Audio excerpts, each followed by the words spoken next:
duda antes de iniciar la clase?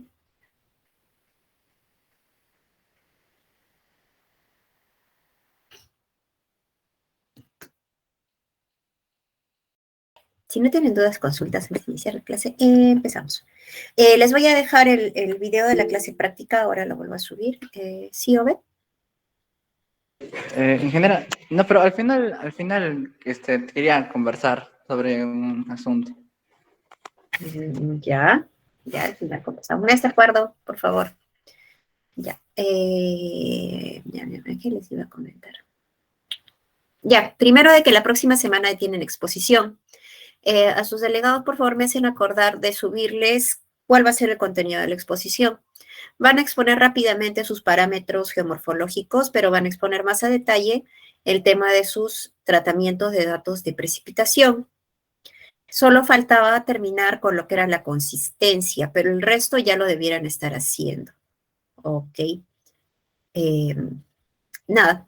Y luego tienen de este domingo al otro domingo tienen que entregar ya su video. Por favor, no dejen para última hora los trabajos, porque ya se les ha asignado desde hace tiempo. Si tienen alguna duda, pues no esperen a un día antes de la entrega del trabajo. Ingeniera, no me sale, ¿no? Porque ya no les voy a poder ayudar mucho si me dicen a última hora. Entonces, por favor, con tiempo para poder ayudarlos con tiempo. ¿Qué más les iba? Algo más les iba a decir, pero ya me olvidé. Ah, no, todavía no estoy grabando. Ahorita voy a empezar. Ya me olvidé que les iba a decir. Ya, si me acuerdo ahí, ya les voy diciendo. Ya, entonces, la evidencia de esta clase, de la clase práctica que les voy a dejar, le vamos a dar hasta el lunes a las 11 de la noche. No es difícil porque más que todos hemos hecho un poco de teoría de lo que es periodo de retorno y hemos usado el EasyFit. Para la próxima clase tienen que tener instalado, sí, el Hidroesta. Porque ahora, como les digo, solo llegamos a usar hasta el EasyFit, pero ya nos falta solo un pedacito con el Hidroesta, que es rapidísimo, pero no lo tenían instalado. Entonces, ustedes también les recuerdo de que tienen que tener instalado el Hidroesta.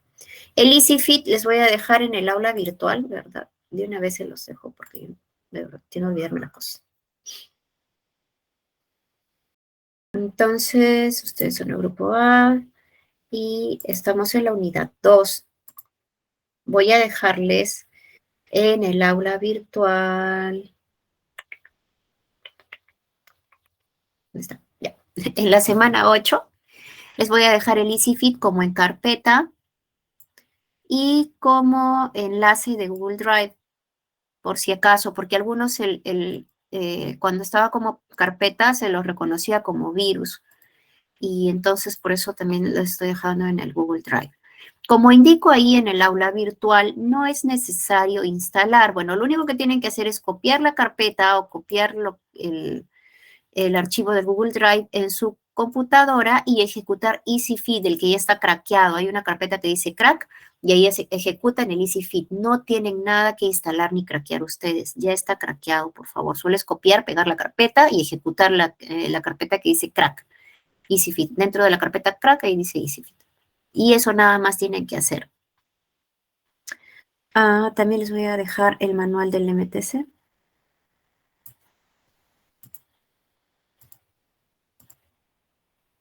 Y este de acá. Ahora que les subo el video, que ya está ahí, pero terminando la clase les subo el video de la clase práctica que hemos hecho hoy día. Y les voy a dejar ahorita el link de la evidencia, que va a ser nada más, pues,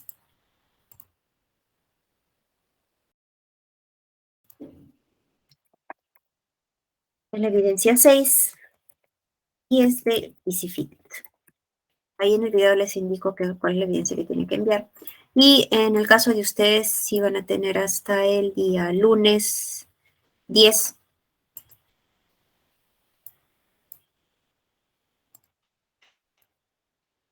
Mucho este lunes, pero bueno. Ya porque han tenido esta situación de que les ha caído un feriado bastante improvisado. Ok. Ya está.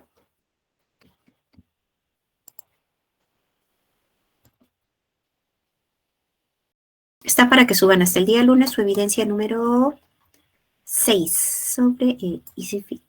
Ya hemos empezado a trabajar con datos de caudal, ya todo lo que era datos de precipitación ya lo terminamos. Solo quedaba pendiente lo que era la curva de doble masa, pero eso ya van a ver que es súper rapidito y ya lo hemos terminado. Ahora, ¿tienen alguna consulta hasta acá?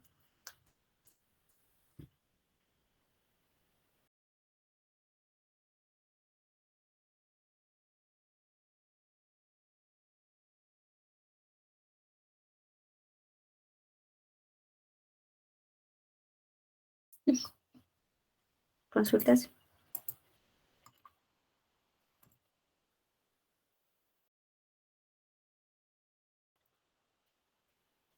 Ok, si no hay consultas.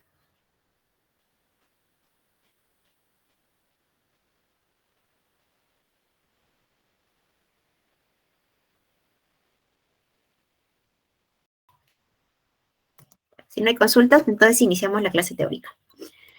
En este caso, la clase teórica está enfocada en otro componente del ciclo hidrológico, que es el flujo superficial. El escurrimiento o escorrentía se define como el agua proveniente de la precipitación que circula sobre o bajo la superficie terrestre y que llega a una corriente para finalmente ser drenada hasta la salida de la cuenca. Es decir, nosotros entendemos por escorrentía a lo que corre como laminitas en el terreno antes de llegar a los ríos, antes de formar el caudal, antes de formar el flujo en el río. Puede, como dice acá, correr superficialmente, como escorrentía superficial, y puede correr subsuperficialmente, como escorrentía hipodérmica. Si el agua se infiltra mucho más y corre en las aguas subterráneas, pues es escorrentía subterránea o ya forma parte del agua subterránea. Lo que generalmente se estudia, pues es esta escorrentía superficial. Usualmente, cuando la tasa de la precipitación excede la tasa de infiltración superficial, el exceso de agua comienza a acumularse temporalmente en pequeñas depresiones de la superficie del suelo o simplemente escurre convirtiéndose en escorrentía superficial. Entonces, ¿qué es lo que pasa cuando empieza a llover? Pequeña depresión, tal vez por acá, sí. Eso es en su terreno. Y empieza a llover y lo primero que ocurre es, si mi suelo está seco, pues se moja, se infiltra, el agua empieza a ingresar al suelo y a ocupar los espacios vacíos del suelo. Empieza a ocupar los espacios vacíos. Y sigue lloviendo y todos los espacios vacíos del suelo ya están llenos de agua. ¿Qué pasa? Se empieza a hacer charquito. En las pequeñas depresiones empieza a hacerse charquito. Se llenan esas pequeñas depresiones y empieza a escurrir el agua. El total de la precipitación puede considerarse constituida de dos componentes, una de precipitación efectiva y otra de pérdida. Entonces, esta precipitación que cayó la podemos dividir en dos. Una de pérdidas, que es la que se infiltra o la que se evapora, y la efectiva, que es la que genera escorrentía. Bueno, la precipitación tiene diferentes caminos una vez que cae. Una vez que cae en la superficie terrestre, puede ser interceptada, quedarse en pequeñas depresiones, infiltrarse o correr superficialmente. Y bueno, sigue varios caminitos hasta que llega, de una u otra forma, llega a formar parte del caudal del río. Porque si vemos acá, puede llegar superficialmente y llega al río. Puede correr subsuperficialmente o hipodérmicamente y en algún momento también va a salir cuando tenga contacto con la superficie y va a llegar al río. Y con mayor razón las aguas subterráneas, que ya hemos dicho que forman el flujo base. Así no llueva, el río trae agua porque tenemos esta escorrentía subterránea o las aguas subterráneas. La escorrentía superficial está formada en un primer momento por el flujo en forma de lámina sobre la superficie del suelo, que vendría a ser el overland flow. En una cuenca con pendiente, el flujo fluye por gravedad hacia cursos de agua o canales de drenaje, en principio pequeños, cauces de orden 1. Es decir, si yo tengo acá mi cerrito, una topografía bastante pronunciada. Como tiene bastante pendiente, el agua fácilmente va a correr hacia los arroyos más pequeños. Si ustedes se fijan cuando han viajado a la altura, tal vez, en los cerritos es bien clarito, se ve bien clarito como que las venas del cerro, ¿no? Es decir, el agua por gravedad llega rápido a estos arroyitos. Y al llegar rápido a estos arroyitos rápidamente también van creciendo. ¿Y qué es lo que pasa en cuencas sin pendiente o en cuencas llanas? En cuencas llanas, pues, no existe un sistema de drenaje jerarquizado. No vamos a ver estas venas claramente, porque predomina el escurrimiento en forma laminar. En estas circunstancias son predominantes los movimientos verticales. Es decir, va a ocurrir lo que les comentaba yo acá. Va a llover y primero se va a infiltrar. La infiltración es un movimiento vertical. ¿Qué es lo que también va a ocurrir? En lugar de empezar a escurrir, como casi no tiene pendiente, aparte que se va a infiltrar, va a haber una parte que se va a evaporar. Como está ahí quietecito, casi no fluye por la poca pendiente y está en charquito, pues más va a tender a evaporarse que a fluir. Lo mismo, más va a tender a infiltrarse que a fluir. Entonces, en cuencas llanas van a predominar los movimientos verticales y el escurrimiento va a tender a ser en forma laminar, como les comentaba. Se hace charquito y luego empieza a fluir como una lámina, a diferencia de que cuando tenemos una zona de pendiente, pues rápidamente llega a los cursos de agua más pequeños y se va juntando, se va juntando. En cuencas con pendiente y sistema de drenaje definidos, tenemos, es decir, en estas de acá, donde tenemos sistemas de drenaje definidos, vemos clarito cómo están los arroyitos, parecen venas. A pesar de que no traiga agua, se ve claramente cuáles son los arroyos, ¿no? En cuencas con pendiente y sistema de drenaje definidos, tenemos escorrentía directa y flujo base. Ya hemos dicho la diferencia entre ambos. La escorrentía directa es parte de la escorrentía que llega rápidamente al sistema de canales de drenaje después de una lluvia, formando la creciente. Y el flujo base es el proveniente del afloramiento de aguas subterráneas y el flujo subsuperficial. Ya lo hemos comentado esto antes. Si tenemos un río, y acá están las aguas subterráneas, hasta este es el nivel de las aguas subterráneas, entonces como que el río va a aflorar acá. Este de acá es el flujo base. Pero si luego empieza a llover, aguas arriba, empieza a llover, va a aumentar el nivel del río porque está lloviendo arriba. Entonces, este de acá es la escorrentía o el flujo o el escurrimiento directo. Es decir, este de acá es la crecida o una creciente, porque crece porque está lloviendo. Si no lloviera, no hubiera escorrentía directa y solo tendríamos flujo base.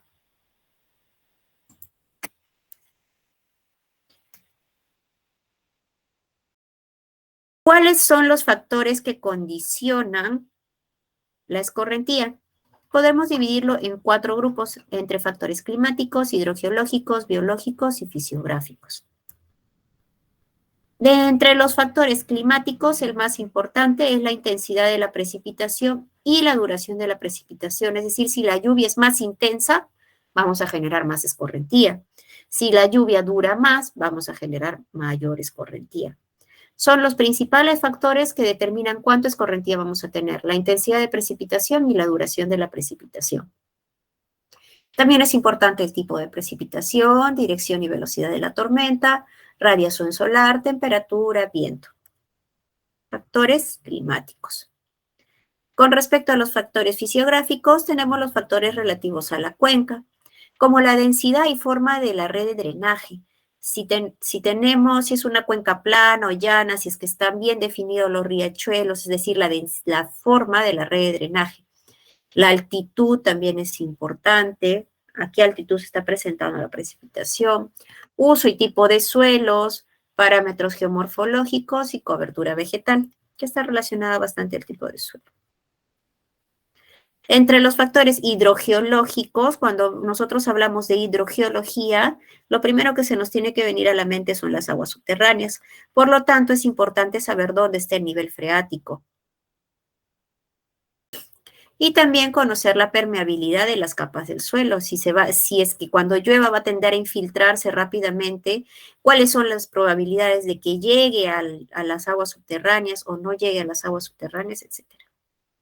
Y los factores biológicos como la acción humana y la cobertura vegetal. Si yo tengo una zona como en Calana, ¿no? Que antes había bastante chacra, pero ahora se les está dando por urbanizar todo. ¿Ustedes creen cuando llueva ahí, como ya está todo pavimentado, pues ahora va a haber harta escorrentía? Se va a generar bastante escorrentía porque el agua no va a infiltrarse. Y pues puede que se evapore, pero va a ser en menos cantidad. Entonces va a aumentar la escorrentía. Si yo lo dejaba como zona de campiña, sabemos pues que esa zona, como el suelo no está impermeabilizado, va a llover y va a tender a infiltrarse.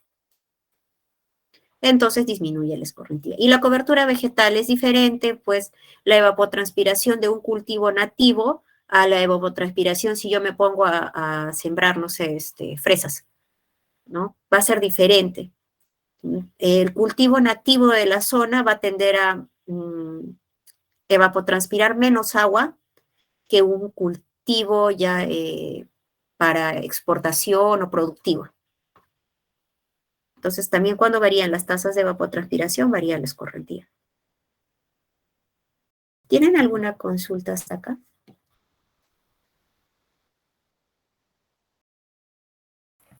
No, ingeniera, todo entendible. Gracias, Brian.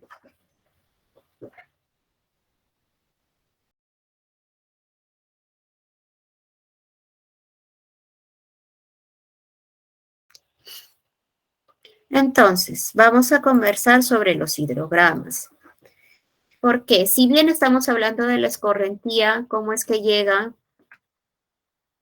o cómo es que escurre, vale la redundancia, escurre, va a tender a llegar de una u otra forma, va a llegar a nuestros ríos y va a incrementar el nivel del río.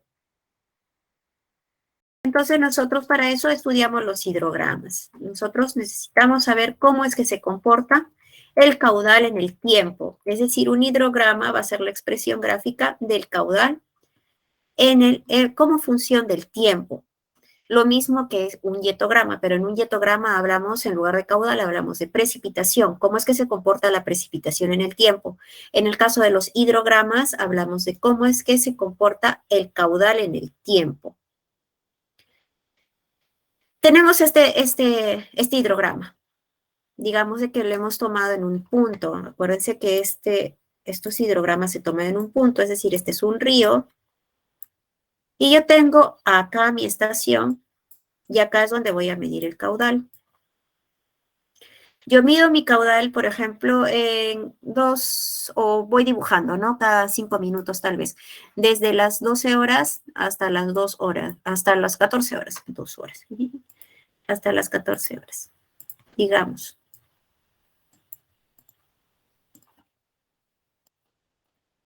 Y hago mediciones, qué sé yo, cada 10 minutos puedo hacer mediciones. Y dibujo, es decir, acá en este punto yo he tomado desde las 12 hasta las 14 horas y voy dibujando.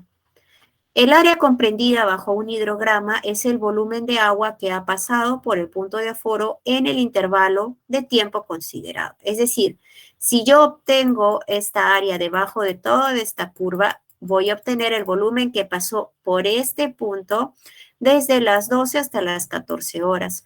¿Cómo es que obtenemos el área bajo la curva? Podemos obtenerlo de forma gráfica, si es que yo lo grafico esto, y en un papel milimetrado tal vez, y obtengo el área debajo de mi curva. Y también lo que podemos hacer es integrar, ¿no? Integramos, si tengo yo esta ecuación del caudal en función del tiempo, lo integro y obtengo el área bajo la curva. También tenemos, en este caso les estoy poniendo un ejemplo de un hidrograma de 2 horas, pero los hidrogramas pueden ser continuos. Por ejemplo, podemos tener hidrogramas de todo el año. ¿Cómo es que se comporta el caudal en este punto de este río todo el año? Vemos de que en este caso pues está lloviendo más o menos de mayo a septiembre está incrementando el caudal. Supongo que habrá lluvias en la altura, tal vez, etcétera. Entonces podemos tener hidrogramas de un solo evento, algo chiquito, o hidrogramas continuos, incluso que pueden durar años. ¿Cómo es que se comporta el caudal del río durante todos los años? ¿Cómo es que nosotros obtenemos los datos de caudal? Es decir, en el CENAMI, ¿cómo es que hacen ellos para darnos los datos de caudal diario? Vamos a ver, van a ver en el video de la clase práctica cuál es la diferencia entre un caudal promedio y un caudal instantáneo. En cualquiera de los casos, bueno, primero lo que se hace es obtener el caudal instantáneo. ¿Cómo medimos un caudal instantáneo? Lo que generalmente van a ver en las estaciones hidrométricas son los limnímetros o los limnígrafos, más comúnmente el limnímetro, que es una regla graduada, así como una mira que usan para topografía, está ahí puesta en el río. Y medimos la altura, porque no todos los días se mete un señor a medir el caudal del río. Lo que se hace todos los días es ver la altura y con la ayuda de una curva o una curva de descarga, he medido 3. Entonces, voy acá a mi curva de gasto. ¿Dónde está el 3? ¿A qué caudal corresponde? Y acá ya tengo el caudal. Entonces, no es necesario que un señor se meta todos los días al río a medir el caudal. Simplemente con ver el limnímetro y con la ayuda de una curva de gasto de esta estación, porque todas las estaciones hidrométricas tienen su curva de gasto, voy y con la curva miro cuánto es el caudal. Entonces podemos tener caudales promedios diarios, caudales promedios mensuales y caudales promedio anuales. Los caudales, así como hemos hecho con la precipitación, no se suman. O sea, la precipitación sí la hemos podido sumar, tenemos un total acumulado mensual o un total acumulado.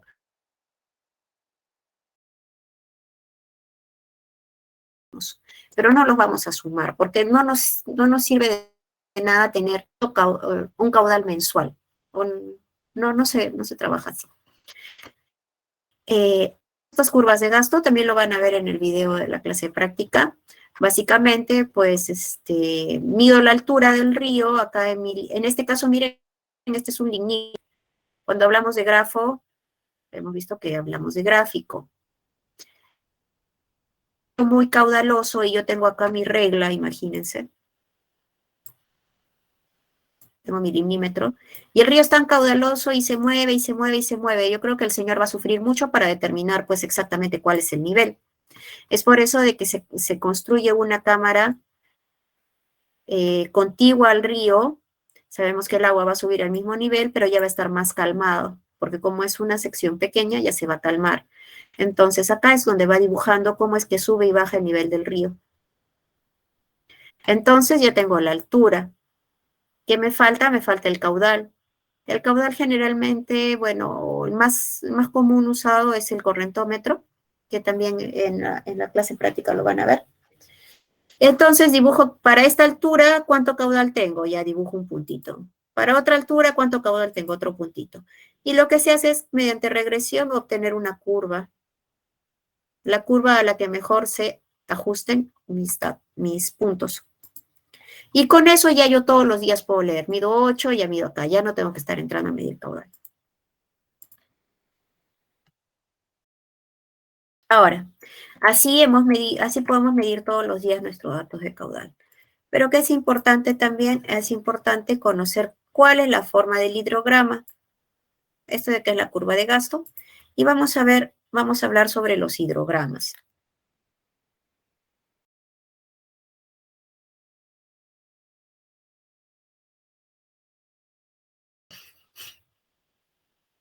Vamos a ver de qué se trata el hidrograma de una crecida.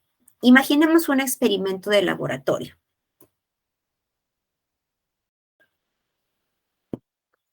Imaginemos que hemos construido un canal rectangular de fibra de vidrio, es decir, el agua que caiga acá pues no se va a infiltrar ni nada, va a correr.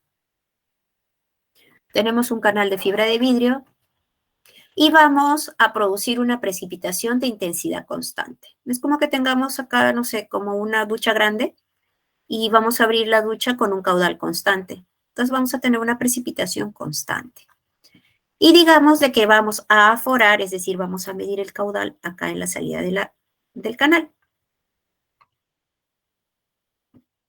Les repito, imaginemos que se produce una precipitación de intensidad constante sobre un canal rectangular y se afora a la salida del canal. Acá voy a medir mi caudal.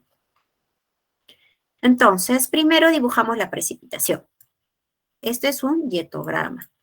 Tenemos que en el tiempo cero abrí la ducha y empezó a llover constante, constante, constante, constante, constante, constante, constante, hasta un tiempo 2. Digamos que desde las 0 horas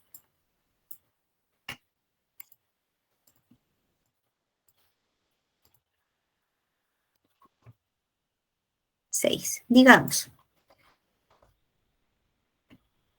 Lo que, ¿qué va a ocurrir? Ya, esta es la precipitación, ha sido constante, ha llovido constante por 6 horas. Constante, la misma intensidad por 6 horas. ¿Qué es lo que va a ocurrir con el caudal? Primero, obviamente no hay caudal porque no había lluvia. Luego va a empezar a subir, a subir, a subir, a subir, a subir, a subir, a subir el caudal acá. Primero no pasaba nada y luego empezó a pasar. Pero ¿cuál es el que empezó a pasar? Las gotitas que cayeron más cerca. Estas son las que empezaron a pasar. Luego estas gotitas que están cayendo acá cerca se juntaron con las gotitas que están cayendo un poquito más allá. Entonces, por eso que el caudal va aumentando. ¿Hasta qué momento va a aumentar? Hasta que la primera gotita que cayó en este punto llegue a la salida de la cuenca o a donde estamos midiendo el caudal. La primera gotita que cayó acá, ¿cuánto se demoró en llegar acá? Digamos que se demoró 2 horas. Entonces, estas son las 2 horas. En este momento se produce el caudal pico. ¿Por qué? Porque ya, como es la primera gotita que cayó acá, ya llegó acá, se juntó con todas estas de acá y tenemos un caudal pico. Ahora, todo lo que llueva, todo lo que esté cayendo, va a pasar igual, porque es una lluvia de intensidad constante. ¿Hasta qué momento va a pasar constante? Hasta que acabe la precipitación, que dijimos que era a las 6 horas. Pero a pesar de que yo haya parado la precipitación, va a seguir corriendo agua, porque cerré acá, ya cerré acá, pero todavía hay un poco de agua en el canal que tiene que pasar por acá. Es por eso que ya va bajando, va bajando, va bajando ya el caudal, porque ya no está cayendo agua, pero todavía había una parte de agua que quedaba acá que está pasando por la salida de la cuenca. ¿Hasta qué momento va a llegar? ¿Hasta qué momento va a pasar agua? Hasta que la última gotita que cayó acá llegue acá. Y digamos que sea a las 8.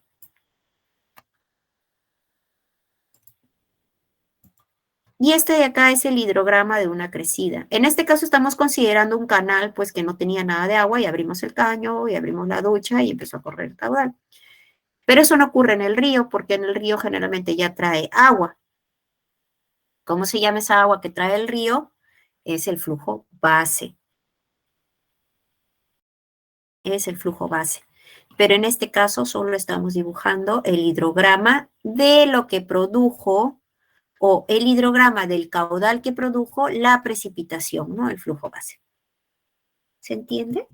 Más o menos. ¿Alguito? ¿Nada? Ingeniera, en el caso de las presas, Como en el caso de las presas. Es decir, dime. por ejemplo, en el caso de las presas siempre contienen un poco de agua y pues, ¿cómo se daría en esa situación? Porque a veces hay desborde de presas. Ah, ya. En ese caso, pues hay que considerar el tránsito, bueno, podríamos decir el tránsito de avenidas, ¿no? Porque, o sea, ya no vas a considerar, a ver, ¿cómo te explico? Acá es la presa. Digamos que esta es la presa y acá hay agua, ¿verdad? Contiene acá agua. Pero tenemos que tomar en cuenta de que en una presa, pues, a veces hay salidas de agua también. Entonces, acá vamos a tener un caudal de salida.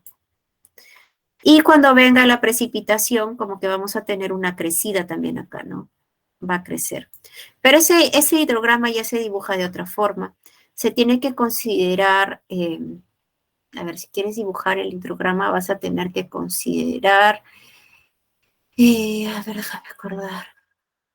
Vamos a tener que tener una relación, ¿ya? Porque esto de acá acumula agua. Entonces acá tenemos una altura que va a ir variando. Ahora, de acuerdo a cómo va subiendo esta altura, también va cambiando el caudal de salida. De acuerdo a cómo va variando esta altura, también va cambiando el volumen, obviamente, que estamos acá almacenando. Entonces, para dibujar acá un hidrograma, ya hay que tener en cuenta eso. ¿Cuál es el caudal de ingreso? Estas curvas de altura-descarga, y de ahí, pues, recién más o menos ya podemos dibujar el hidrograma, que sería un tránsito de avenida hacia el embalse, que ya es un poco, ya es diferente, y ahí toma en cuenta las ecuaciones de balance.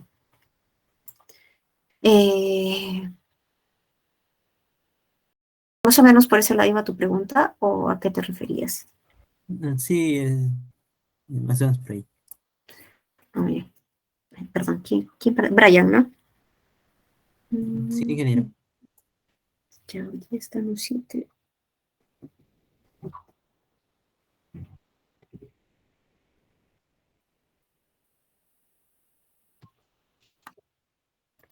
Sí, más o menos en ese caso de embalses ya nosotros tenemos que tener otras variables más. Incluso en el tránsito, vamos a ver más adelante, en el tránsito de avenidas en ríos también tenemos que tener más variables. Pero esta es más o menos una idea de cómo es que, o cómo es que se define un hidrograma. Porque obviamente pues, es un poco más complicado. Ahora, las partes del hidrograma. Más o menos acá ya las hemos visto, pero teniendo en cuenta una situación de laboratorio. En la vida real, como hemos mencionado, pues el río ya trae agua. Tenemos un escurrimiento base. Y el escurrimiento directo no se ve exactamente como este de acá, como un trapecio. ¿Por qué? Porque la precipitación no es constante. Lo que tenemos acá, este es el inicio de la precipitación. Luego va subiendo, va subiendo, va subiendo hasta que tenemos un caudal pico. Luego, el fin de la precipitación, que en este caso pues estaba acá, a la misma altura que el caudal pico, acá ya está un poquito más abajo, porque la precipitación no es constante, así como ocurre acá, va cambiando. Y generalmente pues después de que tenemos el pico ya va bajando. Y luego tenemos el fin de la precipitación, perdón, acá está el fin de la precipitación, y acá tenemos ya lo que es el fin del escurrimiento directo, que vendría a ser este T3. Y luego de ahí ya va a continuar el caudal base, el caudal que siempre trae el río. También podemos distinguir una rama ascendente y una rama descendente. Esta parte de acá, desde C hasta D, que vendría a ser esto de acá, se le llama curva de recesión. Es decir, termina la precipitación y empieza a bajar el caudal.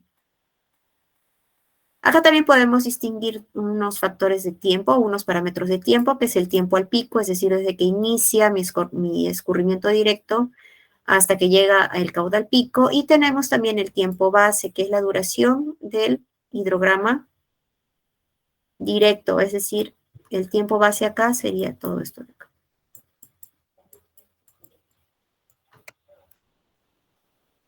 Ahora, si ustedes quieren diseñar alcantarillas, puentes, etcétera, lo que generalmente necesitamos es esto de acá, el caudal pico.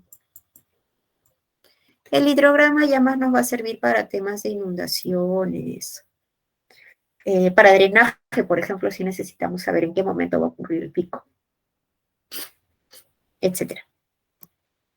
También hay que tener en cuenta parámetros de tiempo, porque nos dice, la transformación de la lluvia neta en un hidrograma de escorrentía directa en la salida de una cuenca determinada está asociada a una serie de parámetros de tiempo.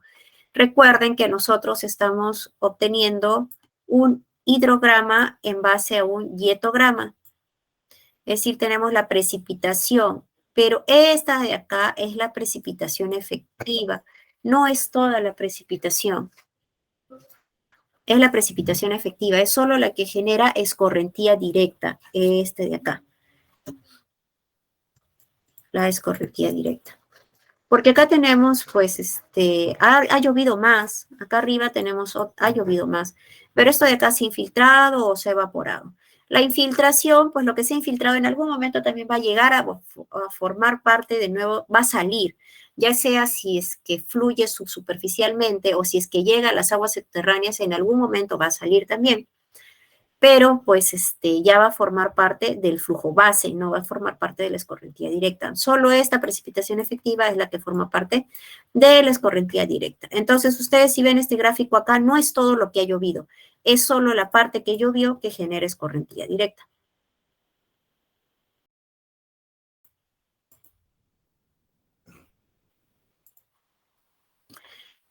En este caso tenemos, pues, parámetros de tiempo, como el tiempo al pico, que ya hemos visto, que es este de acá, desde que inicia el escurrimiento directo hasta que ocurre el caudal pico. Tenemos el tiempo de recesión, que es desde que se genera el caudal pico hasta cuando acaba el escurrimiento directo. Tenemos el tiempo de concentración, que es cuando cae la gotita en la parte más alejada de la cuenca, cuánto se demora en llegar hasta la salida de la cuenca, es el tiempo de concentración. Tenemos el tiempo de retardo, que vendría a ser el centroide de nuestro dietograma y el centroide de nuestro hidrograma. Ese es el tiempo de retardo. Es decir, que cuando se genera el caudal pico, la precipitación pico, el momento que llueve más, no significa que en ese rato está pasando el caudal pico. Va a haber un tiempo de retardo entre el máximo de la precipitación y el máximo del caudal. Y para ver ese tiempo de retardo, no es que yo pongo y digo, ya acá llovió más y este es el pico y es el tiempo de retardo. No, lo que hacemos es sacar el centroide y el centroide y esa diferencia entre ambos es el tiempo de retardo.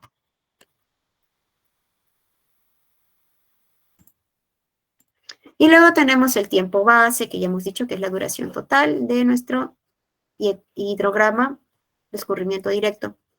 El tiempo base también puede ser la suma del tiempo al pico y el tiempo de recesión, y también puede ser la duración de la lluvia más el tiempo de concentración, porque al final da todo, ¿no? La duración de la lluvia, que es teta, más el tiempo de concentración. Y esos son todos los parámetros de tiempo. Ahora hay que tener en cuenta, ya hemos hablado sobre esto, sobre la precipitación neta.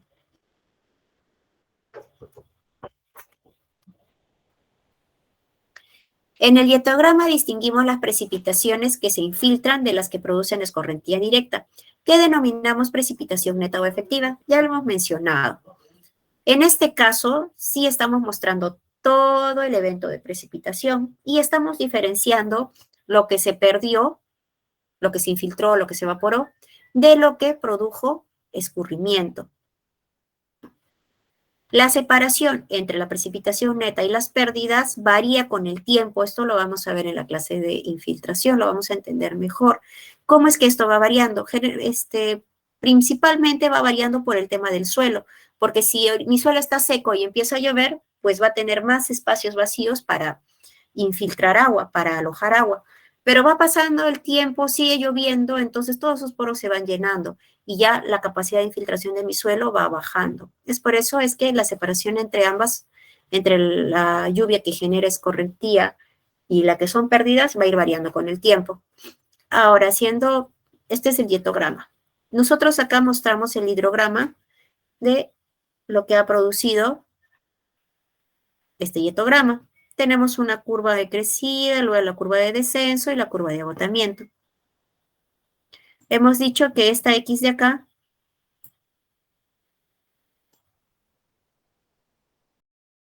miren, está más arriba. X es el momento en que toda la escorrentía directa provocada por estas precipitaciones ya ha pasado. Acá ya terminó mi escurrimiento directo. Acá inició y acá acabó. Si hemos visto acá, acá está recto, ¿no? Acá inició y acá acabó, pero está recto. Sin embargo, acá no está recto. X está más arriba de Z. Z, en este caso, está más abajo que X porque parte de la precipitación que se infiltró, que es esta parte de acá abajo, ahora está alimentando el cauce. Lo que les comentaba hace un ratito, ¿no? Y en algún momento va a salir. Lo que se infiltró, si se infiltró superficialmente o si se infiltró más profundamente a las aguas subterráneas, en algún momento va a salir de nuevo al río. Es por eso que, pues, aumenta el nivel y nuestro flujo base, si venía por acá, en el evento de precipitación también aumenta. Y luego ya va como que regresando a su estado normal. Entonces, esto de acá en un hidrograma, pues no necesariamente, en la vida real no va a ser rectito, sino que se va a dar un caso similar a este.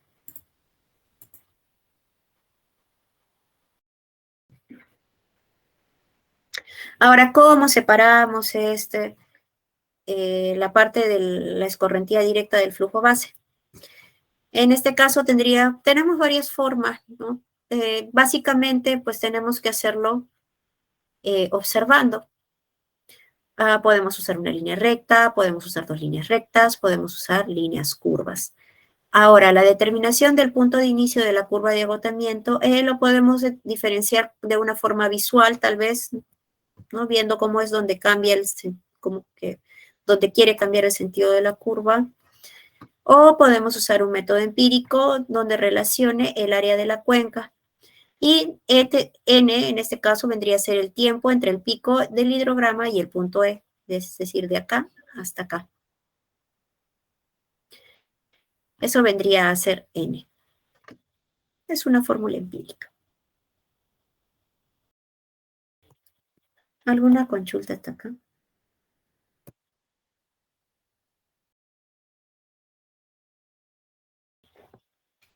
Entonces vamos a terminar con la relación precipitación-escorrentía. En todo hemos estado ya viendo que hay una relación entre la precipitación y la escorrentía. Nosotros generamos caudal en base a un evento de precipitación o a una precipitación constante, ¿no? Entonces, uno de los objetivos de la hidrología es justo eso. De un yetograma, en base a un yetograma obtenemos un hidrograma. En base a la precipitación obtenemos caudal. Porque, pues, si ustedes están haciendo su trabajo, se van a dar cuenta que hay pocas estaciones de caudal y en su gran parte están casi incompletas o tienen vacíos muy grandes. Entonces, ¿qué nos queda a nosotros hacer como ingenieros? Pues es buscar alguna solución y convertir esta precipitación en caudal. El tema de esta conversión de la precipitación en caudal es muy complejo y se plantean actuaciones diversas. Un evento concreto o el proceso continuo. Podemos, por ejemplo, diseñar para un evento de determinados años de periodo de retorno. Por ejemplo, cuando queremos diseñar un puente, lo que les decía. Tenemos que calcular nosotros un caudal para un periodo de retorno de 100 años, digamos. Es un evento, solo vamos a calcular para ese caudal. Como que va a llover solo para ese caudal. Y podríamos también tener la situación de que queremos generar un proceso continuo, es decir, queremos ver cómo es que va el caudal del río durante varios años. Entonces, podemos diseñar para un evento concreto o para un proceso continuo. También podemos hacerlo para precipitaciones reales o para precipitaciones supuestas. En las precipitaciones reales, lo que les decía, puede ser de que yo quiero hacer el hidrograma de la precipitación que ya pasó en el 2020. O puedo hacerlo para una precipitación supuesta, que vendría a ser de nuevo mi periodo de retorno de casi 100 años. Es supuesta, todavía no ha pasado. Entonces yo estoy suponiendo cómo es que se va a comportar. En el estudio de una cuenca real con datos reales es necesario utilizar un modelo en ordenador en el que se introduce las características físicas de la cuenca. En otras ocasiones es posible abordar el problema manualmente. Entonces, dependiendo de lo que vamos a hacer, pues a veces hay unos métodos que se pueden hacer simples con una hoja de Excel, pero hay otros proyectos que vamos a necesitar ya usar algún software especializado. Muy esquemáticamente, las fases del proceso van a ser primero la separación de la lluvia neta, es decir, ustedes se han descargado los datos de Cenami, pues no nos dice, señores ingenieros, esta parte ha sido la que ha producido escorrentía y esta ha sido la que se ha infiltrado, no nos dice. Entonces nosotros somos los que tenemos que hacer esta separación. Por el Cenami nos da todo lo que llovió, entonces yo tengo que separar cuál fue la lluvia que generó escorrentía. Separamos la lluvia neta, podemos usar las curvas número, calculamos luego la escorrentía producida por esta precipitación neta, podemos usar vamos a ver que hay un montón de modelos o métodos para hacer esta transformación de precipitación a caudal. Luego se hace más o menos lo que les comentaba hace un ratito, lo del tránsito de hidrogramas para ver cómo es que se mueve el caudal, cómo es que se va moviendo el caudal por el río, porque acuérdense de que yo tengo un río y genero un hidrograma de esta sección. Pero ¿y cómo es que llega el río, el caudal, a esta sección? ¿Cómo es que llega el hidrograma? Acá capaz llegó así, ¿no? Acá llegó así, y capaz acá abajo ya llega así, más bajito. Entonces es el tránsito de hidrogramas. Y opcionalmente podemos ver lo que es la altura del agua, las áreas de inundación, pero ya sabemos de que estos tres de acá son partes de la hidrología. Y esto de acá, si hablamos de áreas, alturas, estamos hablando de la hidráulica. Entonces nosotros hoy nos vamos a quedar hasta acá.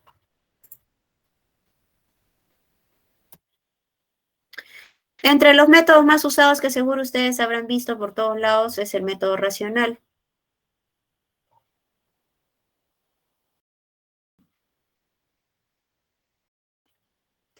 Tenemos el método racional, que nos dice que el caudal es igual al coeficiente de escorrentía por la intensidad de precipitación y por la superficie de la cuenca. Este método pues tiene varias limitaciones porque tiene varias hipótesis, por lo que lo hace aplicable a áreas pequeñas como cuencas urbanas, pero si vamos a hablar de sus cuencas que son bastante grandes, no se puede aplicar método racional. Tenemos hidrogramas sintéticos para tener una buena idea aproximada de la respuesta de una cuenca pequeña a unas precipitaciones cortas y homogéneas. Podemos utilizar algunas fórmulas empíricas que, basándose en características físicas de la cuenca, proporcionan idea del hidrograma resultante. Vamos a ver uno de estos en clase, que es el hidrograma de Snyder. Y tenemos los hidrogramas unitarios. En el hidrograma unitario de una cuenca es el hidrograma de escorrentía directa que se produciría en la salida de una cuenca si sobre ella se produjera una precipitación neta unidad de una duración determinada, por ejemplo, 1 milímetro durante una hora. Entonces, en los hidrogramas sintéticos aplicamos fórmulas. Básicamente son fórmulas empíricas, es decir, son fórmulas que se han creado en base a la observación. Yo he hecho un análisis de, no sé, puede ser que yo haya analizado las 3 cuencas de Tacna, en la cuenca Caplina, Sama y Locumba. Y yo he estado viendo cómo es que se comporta el caudal de acuerdo a las características de esa cuenca, de acuerdo a su superficie, pendiente media, cosas que ustedes ya saben obtener, los parámetros. Entonces, más o menos en base a cómo se comportan, yo he creado fórmulas. Entonces, mis fórmulas no explican los procesos físicos de cómo es que se transforma la lluvia en precipitación, pero pues me da una idea más o menos de acuerdo a la observación. Yo he creado mis fórmulas y las relaciono con las características de las cuencas. Entonces, esos son los hidrogramas sintéticos, básicamente fórmulas empíricas. Y en los hidrogramas unitarios lo que se hace es, pues, considerar que llovió 1 milímetro. Y luego, pues, convertimos esa lluvia de 1 milímetro a la lluvia que en realidad se dio. Vamos a entender mejor en la clase práctica. Entonces, por ahora vamos a terminar ahí, porque después vamos a ver la clasificación de todos los modelos hidrológicos, y ahí sí es un poco más más larguito. Pero básicamente es eso. Vamos a usar nosotros hidrogramas sintéticos.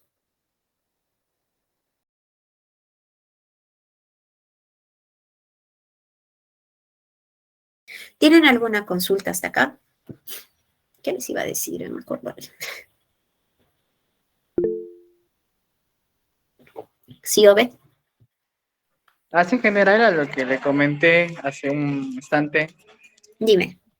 Quería pasarla con mi grupo de si es que nos había tomado en cuenta el trabajo que le habíamos enviado a su correo o el que enviamos al aula virtual, ¿no? ¿Tú eres el grupo de Emerson? Sí, Ah, sí. ya, sí, sí, sí. Y ese es el problema, pues, cuando mandan al correo y no al aula virtual. Recién voy a ver. No me acuerdo si es que llegué a descargar este. Eh, Me parece que he descargado el otro. Ya, entonces, voy a ver eso, ya. ¿A qué hora no lo he enviado? Pues, ¿a qué hora tenían que enviar? Han enviado a las... En general, o sea, que mi compañero Emerson le reenvié, porque sale ahí en la cadena de mensajes cuando se envió el primer correo, Sí, ¿no? sí, ya lo ¿Sí? encontré. Sí, ya lo Ahí. encontré. Lo que no me acuerdo es cuándo tenían que haber entregado. Ya, pero sí, lo voy a revisar. No recuerdo, me parece que descargó del aula virtual y me había olvidado este.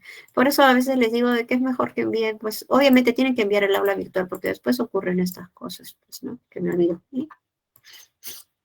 Igual no, sí, lo voy a revisar y les cambio su nota, de acuerdo a la fecha que han entregado también.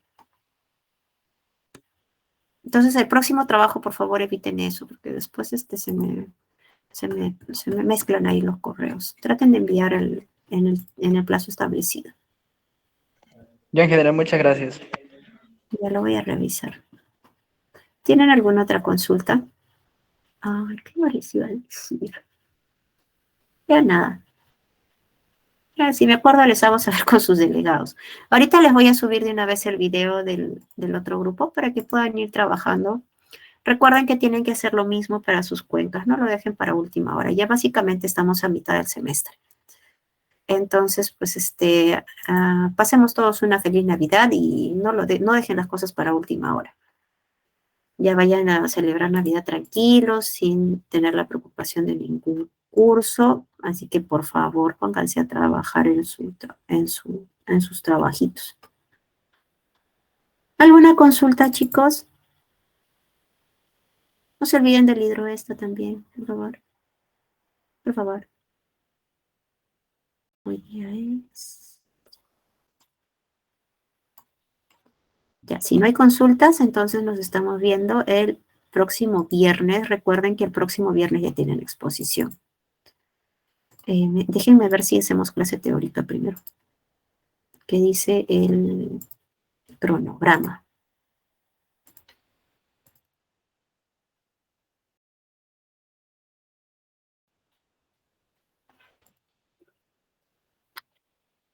Pues de acuerdo al cronograma, sí hacemos clase primero y de ahí viene su exposición. Ok, ya, ahora sí. ¿Sí, a ver? En general, profe, mis compañeros me están preguntando si es que, bueno, casi la mayoría de los grupos, si es que se puede dar una semana más de plazo para el video o unos días más. A ver, ¿cuándo tienen que entregar el video? Ay, es que de ahí me va a pasar lo mismo, que después me olvido de corregirles y me demoro en entregar notas. A ver. mm, Podría ser, si es 28 hasta el 31 podría... Ah, no, ¿qué estoy viendo? Estoy viendo esto. Es octubre, ¿no? Ah, 23 de octubre les toca a ustedes. Ujú. Yo tengo que entregar notas el 28 porque ya podemos dar un día más, si es que les sirve. Ok, y es el día domingo 23, dice, octubre, ¿no? Si era el domingo 23, hasta el lunes podemos dar. Y hasta el miércoles.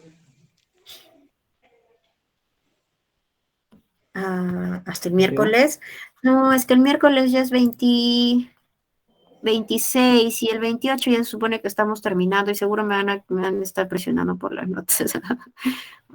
Ya, miren, yo les puedo dar hasta el 26, pero al primero que se queje de que no tiene notas del trabajo, ni más les vuelvo a dar afiliación. Por favor, porque a veces el problema es que yo les doy, pero después no me alcanza el tiempo para corregirles rápido, así como ahora. Y ahora ya les había corregido y hasta me había olvidado de subirles las notas, ¿ven? Y recién me acordé hoy día que me acordé que tenía clase con ustedes. Entonces eso puede pasar y no quiero que se estén quejando, por favor. ¿Ya? Yo les doy la ampliación de plazo, pero por favor no quiero que luego se estén quejando de que les falta nota, les falta nota, les falta nota del trabajo. ¿Ya? Claro, en general, sí, o sea, entendemos que va a tomar su tiempo, ¿no? Poco a poco, va a subir las notas. Sí, en general. Ujú. Ya, ok, entonces quedamos para el miércoles 26. Les estoy dando más tiempo, también es para que presenten algo decente, por favor. Ya. ¿Alguna otra consulta?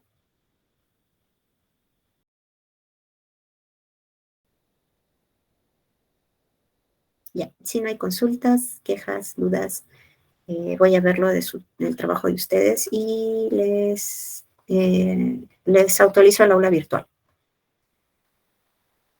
Nos vemos entonces, cuídense. Bye, bye. Chau.